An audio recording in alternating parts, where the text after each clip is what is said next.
क्या आप जानते हैं भारत का संविधान दुनिया का सबसे लंबा लिखित संविधान है। इसको बनने में टोटल 166 मीटिंग करी गई थी, जो कि 3 साल से अधिक लंबे समय में समाप्त हुई।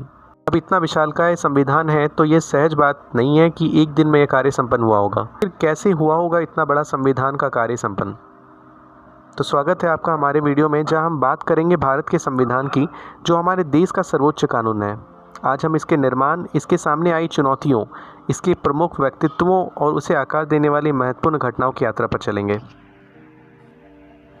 भारत का संविधान संविधान सभा यानी कॉन्स्टिट्यूएंट असेंबली द्वारा तैयार किया गया था, जो कि 1946 में स्थापित की गई थी। यह एक विशाल कार्य था जिसमें दृष्टि, समर्पण और भारत के विविध समाज की गहरी समझ की आवश्यकता थी।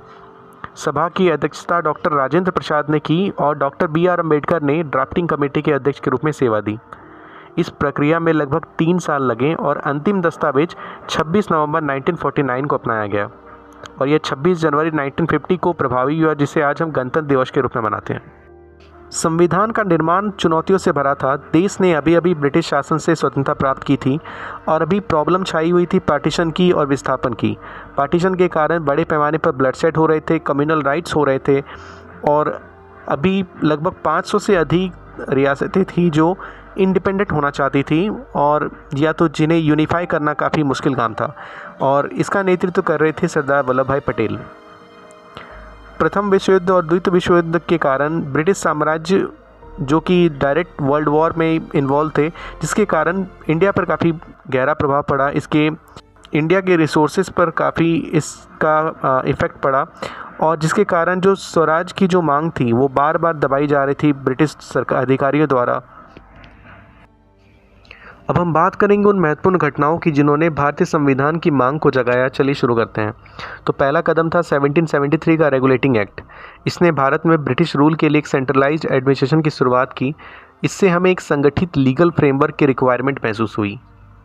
फिर आता है 1784 का पिट्स इंडिया एक्ट, जिसने ब्रिटिश गवर्नमेंट के कंट्रोल को और अधिक बढ़ाया। इससे ये क्लियर हो गया कि कॉन्स्टिट्यूशनल फ्रेमवर्क की रिक्वायरमेंट है। फिर चार्टर एक्ट्स आए इंडिया में काफ़ी सारे, जिसका पहला चार्टर एक्ट जो था वो 1813 का था। इसमें ईस्ट इंडिया कंपनी के ट्रेड मोनोपोली को जो ब्रिटिश क्राउन था उसने ख़त्म कर दिया।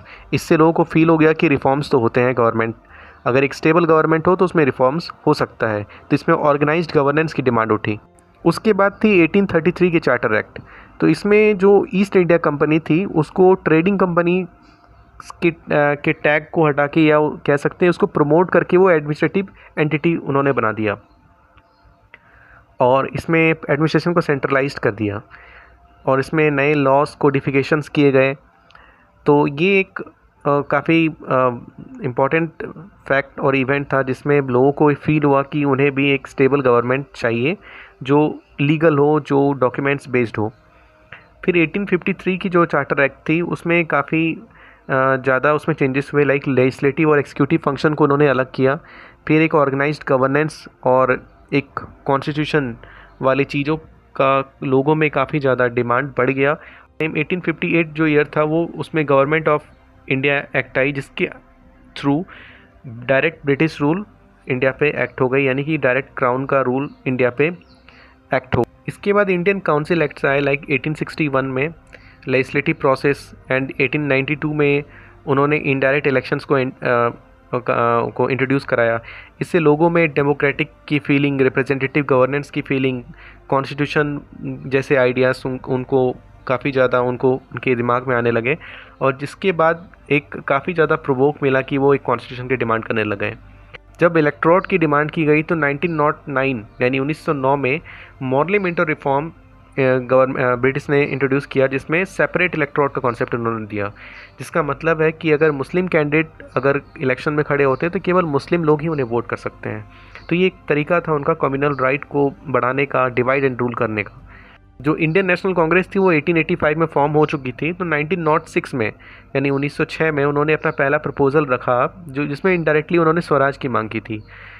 तो इस पर ब्रिटिश ने कहा कि इंडिया उनकी मदद तभी करेगा, इंडिया की वो मदद तभी करेंगे या उनको स्वराज तभी देंगे जब इंडिया उनकी मदद करेगा वर्ल्ड वॉर फर्स्ट में, एंड वर्ल्ड वॉर फर्स्ट के बाद वो इंडिया को स्वराज दे देंगे। स्वराज यानी सेल्फ गवर्नेंस, मतलब एक काइंड ऑफ आप कह सकते हैं इंडिपेंडेंस ही कह सकते हैं इसे। तो जब वर्ल्ड वॉर फर्स्ट एंड हुआ या 1919 में जब एंड हुआ, तो फिर इंडियंस और इंडियन नेशनल कांग्रेस एज यूजुअल उन्होंने अपनी डिमांड रखी कि उन्हें स्वराज चाहिए। तो उसमें ब्रिटिश गवर्नमेंट ने गेम प्ले किया। उन्होंने किया कि मॉन्टैग चेम्सफोर्ड रिफॉर्म लाया 1919 में, जिसमें उन्होंने डायरकी सिस्टम दिया, डायरकी फॉर्म ऑफ गवर्नमेंट, यानी कि डुअल गवर्नमेंट सिस्टम, जिसमें उन्होंने बताया कि 2 टाइप का गवर्नमेंट में क्लासीफाई कर दिया, एक रिजर्व, एक transfer. Reserve form of government था जिसमें कि इंपॉर्टेंट चीज़ें आती थी, लाइक टैक्स कलेक्शन हो गया, फिर इलेक्शन कंट्रोल हो गया। ट्रांसफर जो थी उसमें बेसिक चीज़ें आती थी, लाइक सैनिटेशन हो गया, क्लीनिंग हो गया, ये सारे इवेंट्स। तो रिजर्व जो गवर्नमेंट था उसमें उन्होंने मेंबर्स रखे गवर्नर और इलेक्टोरल कमीशन, और ट्रांसफर्ड में उन्होंने रखा गवर्नर और इंडियन रिप्रेजेंटेशन। तो अब इन गवर्नर के पास वीटो पावर होता था, तो अल्टीमेटली जो कंप्लीट गवर्नमेंट का जो कंट्रोल था वो ब्रिटिश के पास ही था। तो एक काइंड ऑफ उन्होंने इंडियंस को यहाँ पे धोखा दिया कि उन्होंने इंडिया के बारे में सोचा एंड उनकी डिमांड्स को फुलफिल किया।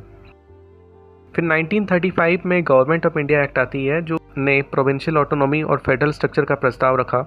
एमएन रॉय और पंडित जवाहरलाल नेहरू ने पूर्ण स्वराज की डिमांड रखी, जिसमें ब्रिटिश गवर्नमेंट ने अप्रूव किया, और इन रिटर्न उन्होंने डिमांड किया कि वर्ल्ड वॉर 2 में वो इंडिया से मिलिट्रियल हेल्प लेंगे और इंडियन आर्मी को हेल्प करना पड़ेगा वर्ल्ड वॉर 2 में।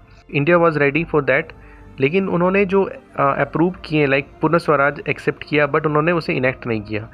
और कॉन्स्टिट्यूएंट असेंबली फॉर्मेशन का भी डिमांड रखा गया था, बट उन्होंने एक्सेप्ट किया बट उसे इनेक्ट नहीं किया, जिसके बाद इंडियंस ने काफ़ी प्रोटेस्ट किए।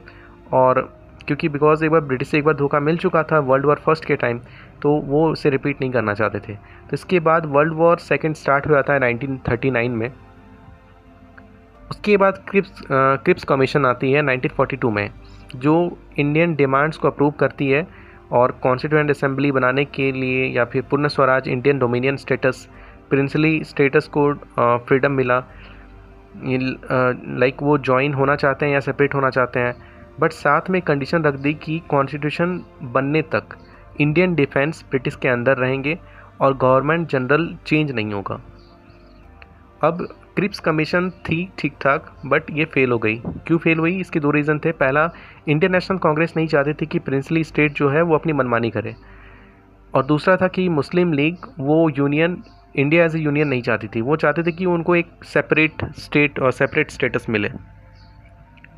इसके बाद फाइनली 1946 में कैबिनेट मिशन प्लान आई, जिसके बाद कॉन्स्टिट्यूएंट असेंबली की फॉर्मेशन की बात फाइनल हुई, और इस तरह से कॉन्स्टिट्यूएंट असेंबली की फॉर्मेशन हुई। Framing and making of constitution यहाँ से स्टार्ट होता है। और फाइनली 1947 में इंडियन इंडिपेंडेंस एक्ट आती है, जिसने इंडिया को इंडिपेंडेंस दी और कॉन्स्टिट्यूएंट असेंबली को कॉन्स्टिट्यूशन बनाने का आधार प्रदान किया, जिसमें वर्षों की मांग पूरी हुई। संविधान निर्माण में प्रमुख व्यक्तित्वों ने महत्वपूर्ण भूमिका निभाई। डॉक्टर BR अम्बेडकर, जिन्हें मुख्य वास्तुकार के रूप में जाना जाता है, ने सामाजिक न्याय के लिए अपनी दृष्टि को सामने रखा। जवाहरलाल नेहरू ने लोकतंत्र और विकास पर अपने विचारों का योगदान दिया। सरदार वल्लभ भाई पटेल ने रियासतों की एकीकरण की दिशा में काम किया, और डॉक्टर राजेंद्र प्रसाद ने संविधान सभा के अध्यक्ष के रूप में नेतृत्व प्रदान किया। उनके सामूहिक प्रयासों ने आधुनिक भारत की नींव रखी। भारत का संविधान एक जीवन दस्तावेज बना हुआ है, जो समय के साथ विकसित होता रहा है। इसने सफलतापूर्वक भारत को एक संप्रभु, समाजवादी, धर्मनिरपेक्ष और लोकतांत्रिक गणराज्य के रूप में मार्गदर्शन किया है। जैसे जैसे हम नई चुनौतियों का सामना करते हैं, संविधान अपने निर्माताओं की दृष्टि और भारतीय लोगों की दृढ़ता का प्रमाण बना रहता है। आई होप आपको ये वीडियो पसंद आया होगा। देखने के लिए धन्यवाद।